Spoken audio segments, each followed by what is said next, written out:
Hey, don't be lazy. Go look it up.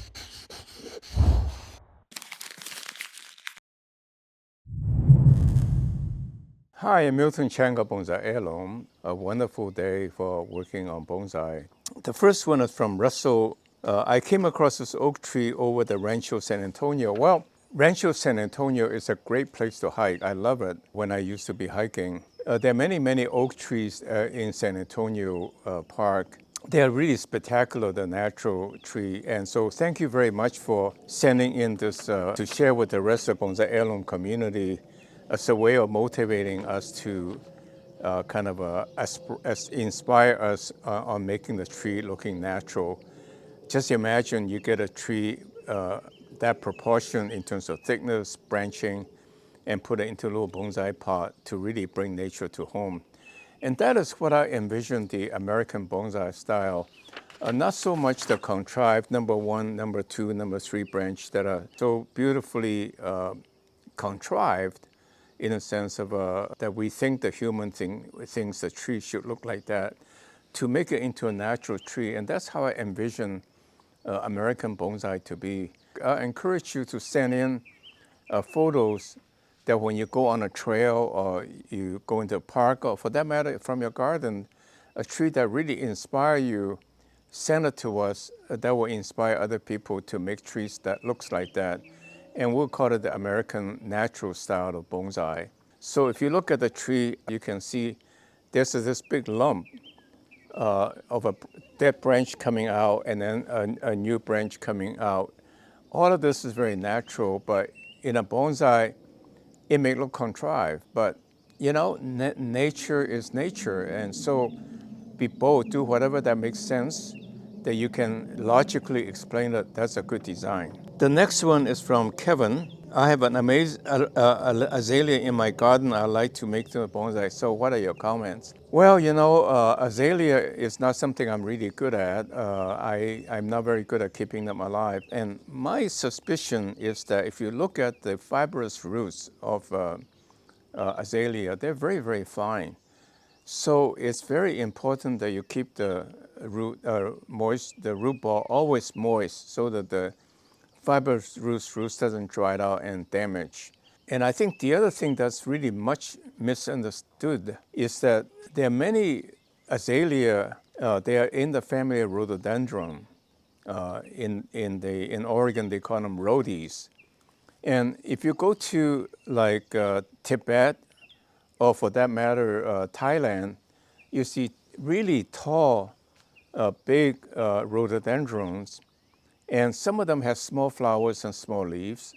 So when Japanese maple have rhododendron, really nice base and really beautiful branches, they may not be azaleas. We call them azaleas here, but they are really called rhododendrons. In Japanese, Satsuki is actually the month of I think it's either June or July of the month of the year.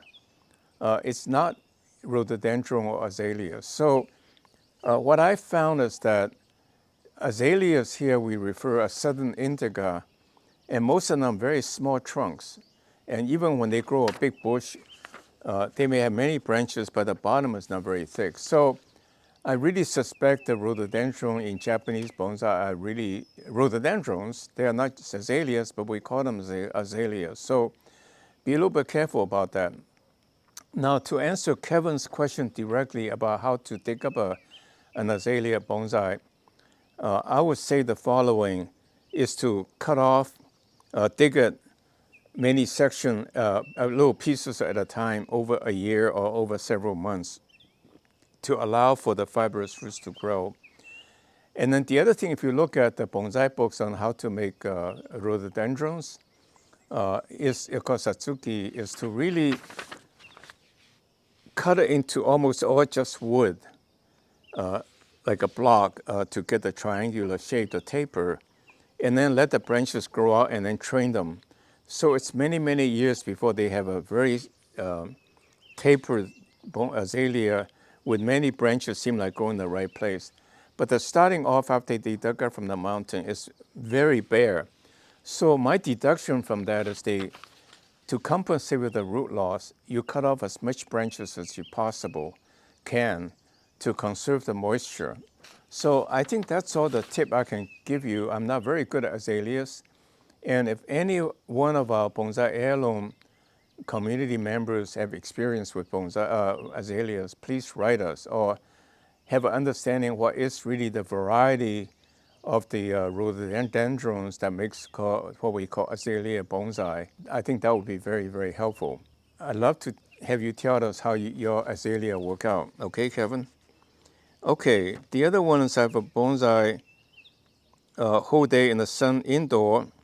Why can't it be indoor then? It has the same amount of sun and water and out in the open. Well, sure. You can have an atrium or you can have a sunroom that's very sunny, and I think that's fine. But only thing I'll worry about a little bit about is the moisture, the humidity in the air.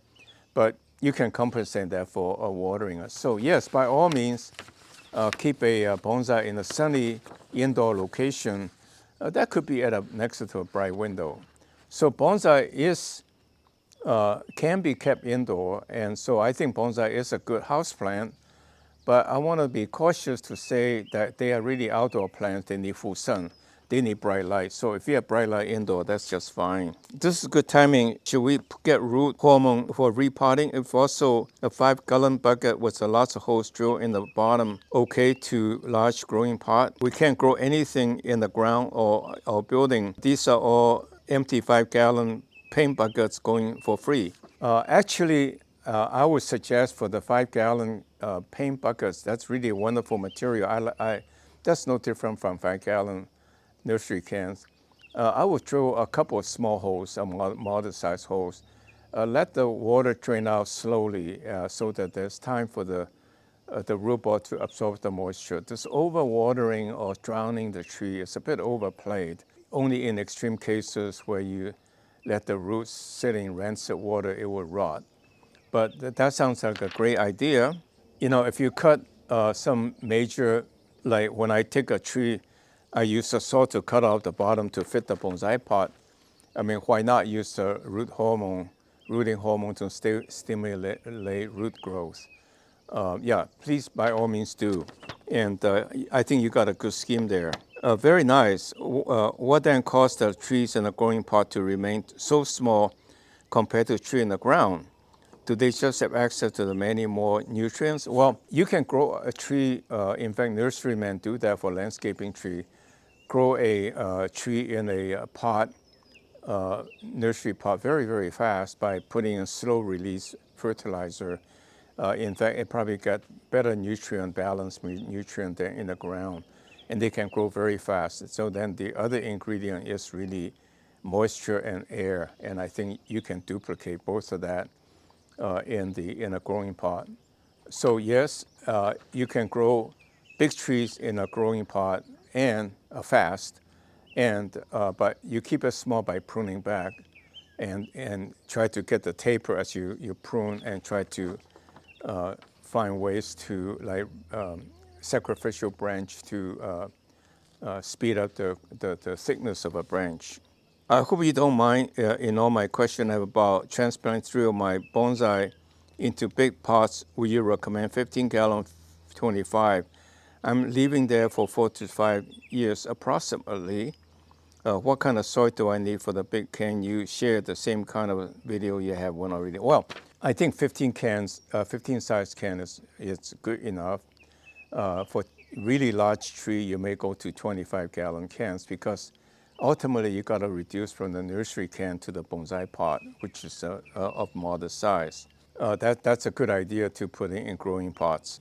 In terms of the soil to use, it's much more forgiving. I would say any topsoil you have in your garden that's fertile, add a little bit of compost to increase the aeration and porosity. That would do it because the roots can find enough ways to stay moisture and get the nutrient. On the other hand, if you put a tree in a bonsai pot, there's very little soil, and therefore you have to make the most of the soil. That means the soil has to be optimized to retain moisture and retain nutrient. And so for that, I recommend the 1 part, 1 part, 1 part topsoil or sandy loam and perlite and compost like peat moss or coconut coir. And you should take my recommendation of using liquid fertilizer like the fish emulsion and kelp once a month or twice a month with diluted solution. That will keep your bonsai fast growing, to give you plenty to reshape it by clipping. I have a question for you as the expert. I've been unable to find answers. Have you ever split a clump or twin trunk trees into individual tree? And advice you can give me? Well, of course, I do that all the time. Let's say a clump with many branches. One of them has roots, and I don't need that many. I just maybe use a chisel to cut between the branches, between the trunk, and then pull it off with the roots, and then baby it as a cutting. There's no reason why it shouldn't root. And the same thing with clumping, which is really oftentimes happen due to suckering. A tree have many suckers, and those can all be split off if there's little roots. If there's no roots, then put some hormone on it and bury it for into 1 inch or 2 inch worth of good soil, and they will root out in a few months, and then you can split it up as well. And that's how you can make many bonsai out of one tree, and to have trees to share with your friends or give away as a gift. And I've been very generously, you can look back and find those videos. Hey, don't be lazy, go look it up. You may find other useful video. I'm just kidding, of course. So anyway, there are many videos that for you to learn from. I try to share as much as I can with you. Okay, I thank you very much for watching today's video. I hope you enjoy it and find it useful. Please click like to give me some encouragement. Please subscribe to our channel and share with a friend because that's how we can grow the bonsai community, and the more people the merrier to share ideas and best practices. And send us your email address. We'll have many good announcements about what's coming. So thank you very much, and I hope to see you next week. Be well.